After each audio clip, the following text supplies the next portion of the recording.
the Advancing the Kingdom podcast. We're streaming live on all social media platforms and podcast streaming channels. Get ready for a revelatory teaching from our apostle, Matthew Tillery.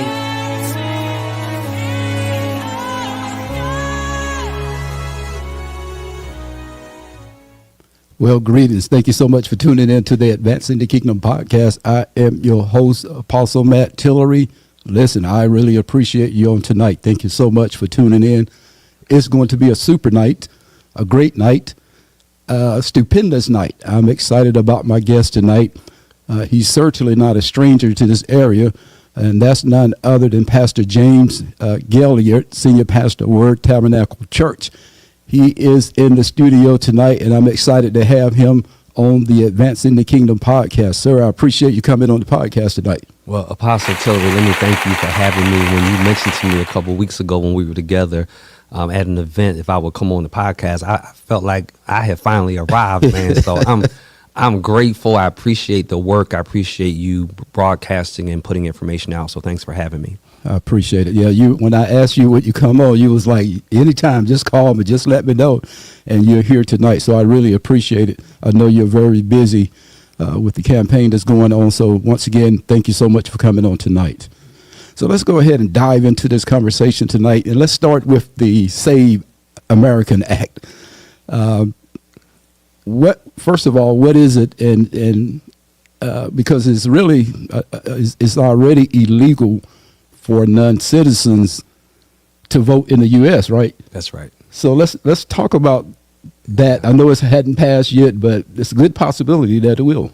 Yeah, I mean, it's gone through the first branch of Congress in the House, and it's with the Senate now, and it's being held up there for those who are watching and listening. The SAVE Act is a congressional act that really is really a voter suppression bill. I mean, the bottom line, it's been couched as things like let's make sure everybody has ID to vote, as an example. Let me just use that as an example, Apostle, because the truth of the matter is that normal, regular thinking people would say, and initially I won't disagree. They'll say, well, I need a voter, I need a picture ID to do this, and I need a picture ID to do that. What's wrong with needing a picture ID to vote? Right. And on the surface, I agree, but this is the part people don't talk about. You know, all that big promotion they did about getting a real ID? Right. The real ID is not considered a valid form of ID in the SAVE Act, right? So I get the real ID, and then I still can't vote with it because they say it's not a valid form. I need to have either a passport or I need to have a certified birth certificate to go with it. Now, people would say, okay, well, what's wrong with that?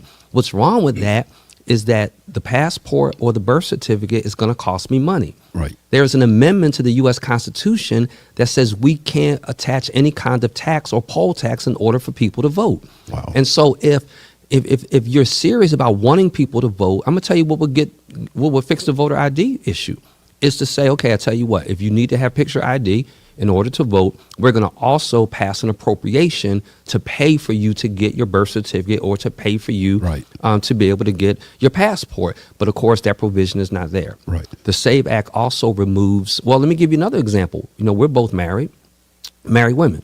So I'll be willing to venture that your wife's driver's license and my wife's driver's license does not match the name on their birth certificate. Exactly. Right? Exactly. And so, then now you're talking about removing women who don't have the money to be able to get that new certified birth certificate or can't get that passport to match the other ID. The other thing it does is takes away provision to be able to do mail-in voting. Right. Which imagine being a senior citizen or being disabled and not being able to get out to a voting location.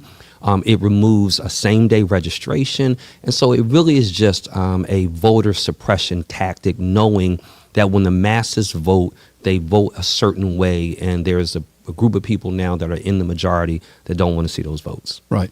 And here's another thing, too, Pastor. If our votes didn't matter, why would it be so much, excuse my language, so much hell going on trying to stop us from voting?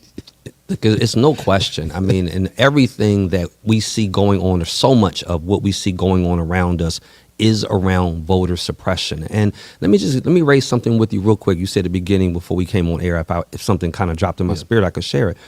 There's been a recent audit of the voter roll in North Carolina, and they found that it went to the federal government, and they found that a certain percentage of people that were on the voting roll were deceased. And then they tried to use that as evidence that I told you, people are voting that aren't even alive. People are voting. Right. But this is all that meant. 7 million records got sent. Wow. They found 35,000 deceased people. Now let's do the math. That means in a year, 0.5% of people died. That's not an unreasonable number. Right. So it's not that anybody's still in the vote. It's not that dead people are voting. It's that people die, and when they die, their name has to get purged. And so it's really just a shell game, Apostle, right. To keep people from the polls. Right. So if the SAVE Act is passed, how would that affect the way we register to vote now? If the SAVE Act is way it's going to affect, well, first of all, we're both pastors, so I'll raise this. It would make it illegal. This is mind-boggling for my church, your church, right, to have a voter registration drive. Right. We couldn't have 30 voter registration forms in our lobby and say, fill this out so you can register to vote. It would be illegal to even register people to vote. Young people. You've got young people in the studio. When they get their driver's license right now in North Carolina, they can also register to vote. Under the SAVE Act, there is no immediate registration along with your driver's license. Right. So it really hinders people's ability to be able to easily vote. Again, people that have mail-in ballots won't be able to have those mail-in ballots. And so across the board, what it does is it makes voting much more difficult. Wow. So what are some of the things that we can do? When I say we, the church, what are some of the things that we can do now to be proactive, knowing that it's a possibility that it may pass, it may not, but what can we do as the church to be proactive now? Yeah, that's a great question. And I will say to you, and I thanked you before we came on air, I think one of the things we can do, you're doing tonight. Yeah. I think we have to recognize that we are in a prophetic moment. I think a lot of times, Apostle, we as pastors don't realize the full realm and range of spiritual warfare and not oftentimes understand the prophetic calling that's placed upon us as pastors and apostles.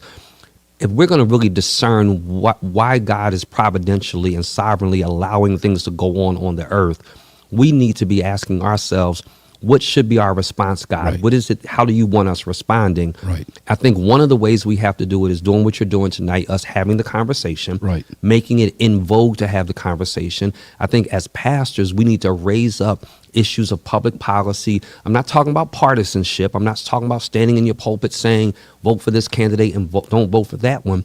I am saying, though, one of the things that we can do, and we both love to preach, we love the gospel, and so I'm going to raise this up for pastors that are listening.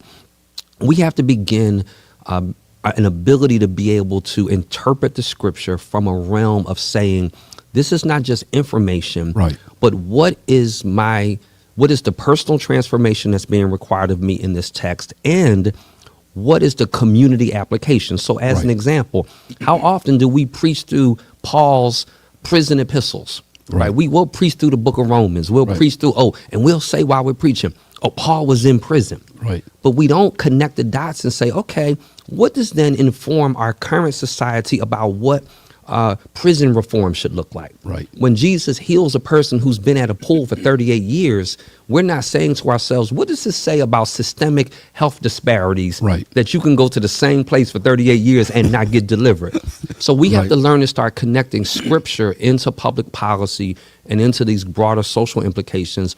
We have to put pressure on those who are in legislators, whether it's at the state level or at the federal level. There's an index called the Civic Health Index. The Civic Health Index talks about how much a state is really engaged politically. Right. North Carolina is ranked amongst the worst in the nation. Wow. In the Civic Health Index in terms of our outreach to elected officials. Wow. We can call their offices, we can email them, we can write letters. And so I think we have to keep educating people, having these conversations at podcasts, in barbershops, and posting about it and really engaging the issue. Wow. Well, I really appreciate you and just really taking your gift, outside of the pulpit, outside of those four walls, and utilizing what God has placed on the inside of you. And we're in this time now excuse me, where we really have to be bold with it. We can't be afraid now.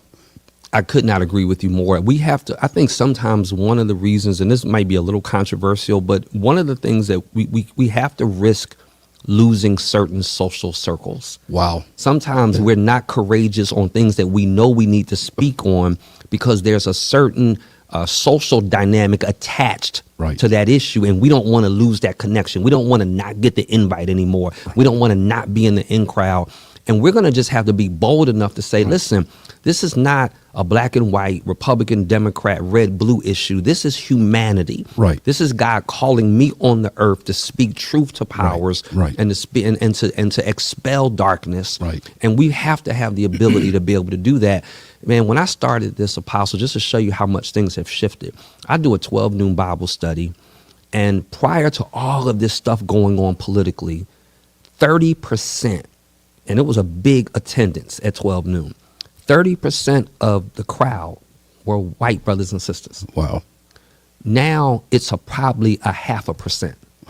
So the moment I began vocalizing that these are the social dynamics of the issues we have going on, I lost that social connection. But at the end of the day, I still sleep good at night because I did what God told me to do. Right. And that was a bold move by you. I mean, that was a bold move because you didn't look at in terms of, if I release this, really what God is allowing me to release, knowing that what's happening in the earth with the injustice and so forth. So that's a really bold move by you to do that. And it takes courage. Yeah. And we're going to have to do it. I mean, it's going to listen, I have members that don't like the fact that I speak about political issues. Right. You know, my hermeneutic, the way I interpret the scriptures, are from a lens of like, what are the public policy implications of this? And so that's just so, you know, I've lost members, to be fully transparent. Right. You know, I've lost members, or they've stopped giving, or they've, they vote with their feet and with their wallet. But again, I think to your point, we have to be courageous in this moment. Right. So let's talk a little about gerrymandering and the redistricting thing that's happening all over the place. First of all, what is gerrymandering? So this is the origin of it is hilarious, even though it itself is not. I forget what state it was, but there was a senator. His last name was Jerry, Gerry, Senator Jerry. Wow. He drew a new state Senate district to benefit himself. Right. And everyone said that the shape of that new district was shaped like a salamander. Wow. So you had the last name Jerry and the end of salamander, gerrymander. That's literally where the word came from. Wow. So gerrymandering is when those who are in public policy redraw their districts to their benefit or to the benefit of a certain group of people to the detriment of another group of people. Wow.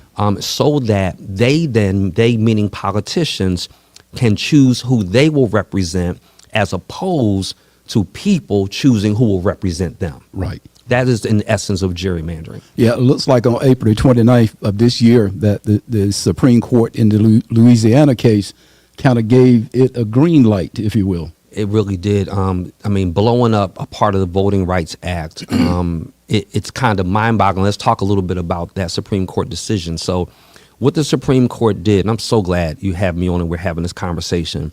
The Supreme Court basically said, and this is a nuance, they basically said racial gerrymandering can no longer be proven by outcome. This is what I mean.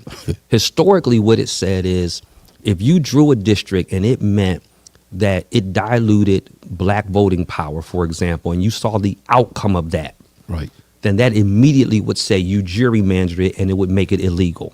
This is what the Supreme Court did last month. They said that the litmus test is no longer outcome. The litmus test is intent. Right. So now, how do you prove that? Ding, ding, ding, ding, ding. That's exact. So they moved the goalpost. And now I'm not a lawyer, but lawyers tell me that the burden of proof on intent, so you and I are driving down the street, I rear end you and wind up hurting you to the point where you are paralyzed. Right.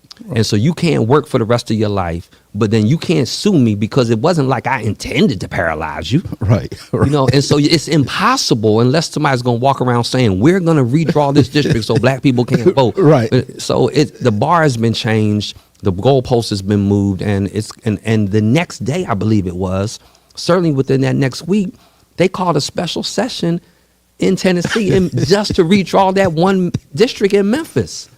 Yeah, and that was a predominantly black district. So they took that one, I forget what congressional district it is. It's the only black, only Democratic one in the state of Tennessee. And basically it was 90%, 92%, I believe, black. Right. They took a third. They put up to 92%. They put 29 to 32% in this congressional district, 29 to 32% in this one, and 29 to 32%. So now, at the most, you have at the most 32% African American in any district that was 90-some percent. Wow. So it makes it impossible. They've diluted. It's called cracking. You can either pack a district, meaning I'm gonna push everybody. Let's just say you've got the ability. You have a state that says maybe 40% of the population is black. Right. They could pack it and put it all in one district. So instead of getting 40% of the votes, they only get that one district. Wow. Or they can crack it. And the cracking says, okay, they're 92%. We're going to crack it up and dilute their power. And then that's what they did in Tennessee at Memphis. Wow. How damaging is that? Well, let me tell you the reason why I'm hesitating, because I researched this before I came on your show because I wanted to be sure that what I suspected was right. One of the things that people have to recognize when it comes to gerrymandering is that gerrymandering is based upon algorithms. It's not Right. pure math. Right. It is really math of who they have anticipated to vote based on previous voting patterns. Right. So technically speaking, this is Anita Earls, who's running for U.S. Supreme Court to remain on the U.S. Supreme Court Justice, the North Carolina Supreme Court. I'm still in her quote. At least I'm giving her credit. Right. She said, "A good vote can beat a bad gerrymander every election." Wow. So, and let me tell you what's also interesting, Apostle. What's also interesting is that something like 40 to 42% of all of the voters in Tennessee are unaffiliated. Wow. So if white unaffiliated voters voted with black Democrats, Right. they could beat the gerrymander. Right. So the issue is always, we have the same issue here in North Carolina in the 1st Congressional District with Don Davis. Right. Listen, if voters just show up, Right. Don wins that race. It's no question. So what I hope your listeners will hear us say and hear me say, don't be discouraged to think, oh, this means if I vote, it's not going to matter because they've already gerrymandered. No, it does not mean that. To Right. your point earlier on in Right. the show, your vote is so valuable Right, exactly. that they're finding ways to siphon it off. Right. If you show back up at the vote and vote, we're going to beat a lot of these gerrymanders. And the other thing people have to realize, Apostle, is you can't gerrymander the whole state. Right. So if it's the U.S. Senate race or if it's, a statewide race, if we just show up at the polls, man, we really get to determine who can represent us. Right. Listen, guys, we have to go vote. I'm not telling you who to vote for, but we have to vote. We have to make sure that our vote and votes will count. And the reason why it's such a pushback, because your vote does count and is valuable. So we have to do it this time. I would encourage people to think about, voting is the process to determine how power and how resources are distributed. Right. So when you don't vote, what you're saying is, I don't care Right. how power and resources affect me, my family, and things that matter to me. Right. And that's not a wise decision. So we need to vote so that you and I, people like us, get to determine what communities, what schools, what hospital systems, power and resources get distributed to. Right. Because once the vote is in and everything has been counted, it's another story then. So we have to get ahead of that. That's right. So let's talk about, you made a post a few days ago that saw several, a lot of conversation around it. It's the Senate Bill 1076 that's targeting Rocky Mount, limited electric power revenue uses. Talk about that, if you will, because you gave a 10-point, and it was awesome. Well, you mentioned the word in the beginning of the show, Apostle, about courage. I have just made up in my mind that I'm taking the gloves off and I'm fighting. Right. Like, I'm just not going to be quiet on issues and let the chips fall where they may. Listen, I'm a Rocky Mount utility payer. Right. Anybody who knows, I own a property on Westmount Drive that's We are pretty too. big. We are right here. So I pay a big utility bill. So I'm not sitting on the outside like this utility issue doesn't affect me. Right. But my grandmama used to say, baby, right is right if don't nobody do it. Right. Right. And so when Senator Barnes filed that bill, this is what the bill says. And it's complicated because utilities are complicated, and I certainly don't profess to know it all. But what the bill basically says is that there's several funds that the municipality has, that Rocky Mount has. They have a general fund, right? The general fund is when you and I pay property taxes go in, and then they use that money to pay services. Right. Right. Money in, money out. I mean, you work for the city, Right. you know. Right. Then they have these additional funds, what are called enterprise funds or utility funds. There's one for gas and one for electric and one for water. Right. And generally, those funds are profit-producing funds. And so what will happen is that a municipality will say, okay, we've gotten and the general statute already lets them do this. So the general statute already limits how much money can go from a utility fund into the general fund. Right. The city of Rocky Mount couldn't just say, we're going to just have an endless amount of money and we're going to increase rates and we're going to make all this money and we're going to put all this money into the general fund. That's a lie because the general statute won't let them do that. Right, but when folk are not educated about it, you create a narrative around false information. That's exactly right. And unfortunately, we live in a context right now, Apostle, where even though I'm explaining it and calling out the general statute, you still have an element of people Right. who just are not going to believe that we're wearing headphones right now, even though they're looking at them. Right, but that stuff is personal. It has a lot of personal stuff attached to it, That's correct. So what this does is it basically says the city of Rocky Mount could not take any excess revenue from the utility fund into the general fund. And what I tried to explain on the brief video that I did is that it has a couple of problems. Right. Here's the first problem. If the city of Rocky Mount is moving money from a utility fund into the general fund, they're only doing it because there are services that need to be paid for that the income from the general fund cannot meet. Yeah, because when I dial 911, I want a police officer or a fire truck here. That's exactly if right. I need it, I want to hear. That's exactly right. I had somebody call me out saying, oh, he just blowing the dog whistle about public safety, because it is a real public safety implication. Right. Here's the other thing. So they have two choices. The city of Rocky Mount will have two choices if this gets passed. Right. Only two. The first choice is to what you just said, Apostle. They can cut services. Right. They can say, well, you know what? The police officer gets there when they get there. Well, you know what? We're going to have to collect trash every other week now. Right. Or they can say, well, we got to make up this money. Right. So we're going to raise property taxes. Right. Those are their only two options. Right. And so what I will say to everyone listening to this and everyone who heard me talk about it, hear me and hear me well. If by chance this bill passes, I hope that it doesn't. When your trash is collected every other week, or when the police not showing up or fire not showing up quickly, you need to thank Lisa Barnes for that, because it was her Senate bill. It was not the movement of city council. It was none of that. And so this is just, and here's the other issue, Apostle. People like Lisa Barnes run on limited government overreach. This is government overreach. She has no business meddling inside of it. She's not city council. She's not mayor. Right. And so she needs to really stay in her lane.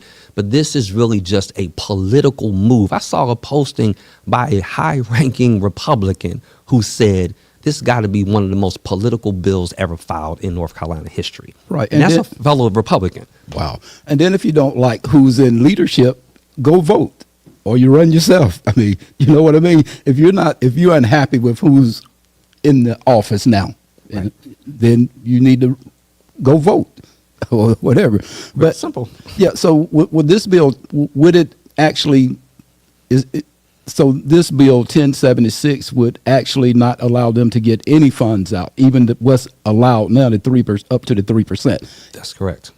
So that's a great point. So let me tell you the problem with that. The problem with that is that then that handicaps Rocky Mount from being able to compete with neighborhood municipalities. Right. They're not the only ones in this electricity relationship. Right. Wilson is in it. Tarboro is in it. So in order for the city to remain competitive, in order for them to provide services, in order for them to make good investment, they're going to have the flexibility to move around money from the utility into the general fund. Can you imagine what our household bills would look like if you're like, okay, this money right here is only for groceries and this money right here is only for electric, but you know what, the electric bill was a little bit less this month, so I can buy extra grocery. And then your wife comes along or somebody comes along and says, nope, can't do that. We gonna just go hungry because you can't move that. It's just ridiculous. Right. Or you have your car repair or whatever. So I can't get no money because this is designated for this. That's exactly right. It's absolutely crazy. Absolutely crazy. But the other part here too, Pastor, is that I read the audit that the state did, and I didn't see anything in that audit that this was an issue. That's such a great point. I mean, and that's a great point, Apostle. The audit said nothing about the transfer of utility funds or enterprise funds into the general fund as a problem. It cited some mismanagement. It cited some over expenditures, but nothing. So literally, if you're sincere about fixing a problem, you would go to the audit report and say, okay, what did the auditor say the problems are? And let me run a bill on that issue. Right. That's not at all what happened here. And so it's just really interesting to kind of watch all these dynamics unfold. It's just almost, you're sitting back like, there's no way people can believe this is legitimate. But unfortunately, there's some that do. Yeah, you don't go to you have a transmission that needs to be replaced or repaired. So I'm not getting the transmission. I'm just going to replace the motor. But the motor is good, right? Right. It doesn't make sense. Yeah, it really does not. And I think it's unfortunate. I'm really hoping the bill hits Senate tomorrow. You asked earlier, what can people do? I mean, you need to talk to your state rep. You need to talk to Lisa Barnes, who's the state senator. We need to call offices. We really need to lean in on this situation because it's just a bad bill for a whole lot of reasons. Yeah. It doesn't sunset. And so that means 10 years from now, the city's doing great. Right. And they need to transfer funds to make investments or to continue to grow or to build additional infrastructure. They won't be able to do it because the bill got passed 10 years before. Right. Wow, that's some powerful stuff. Listen, you're running for NC Senate District 11 seat, and you're on a tour 54.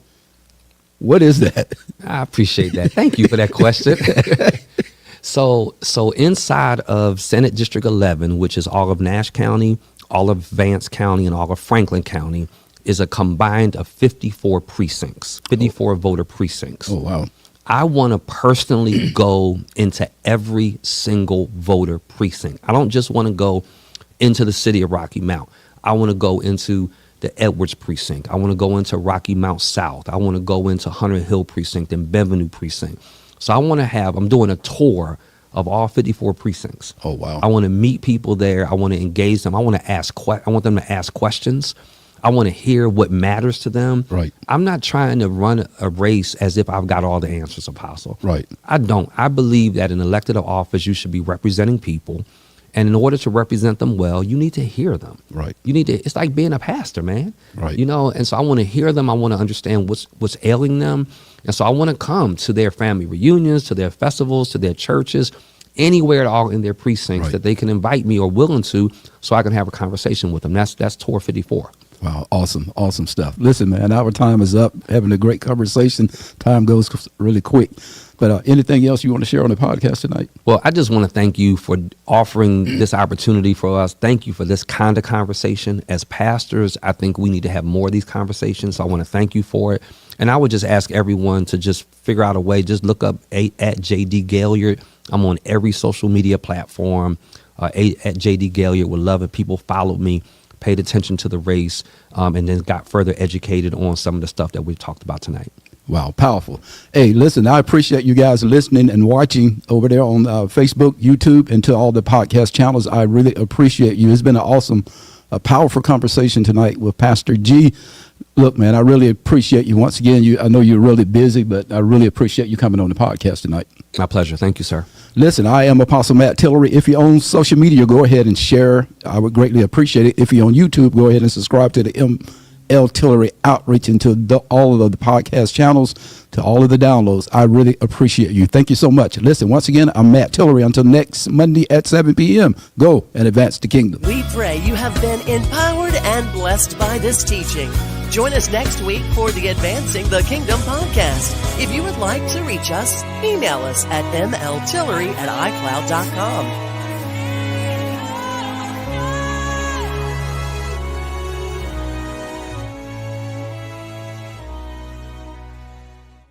Make some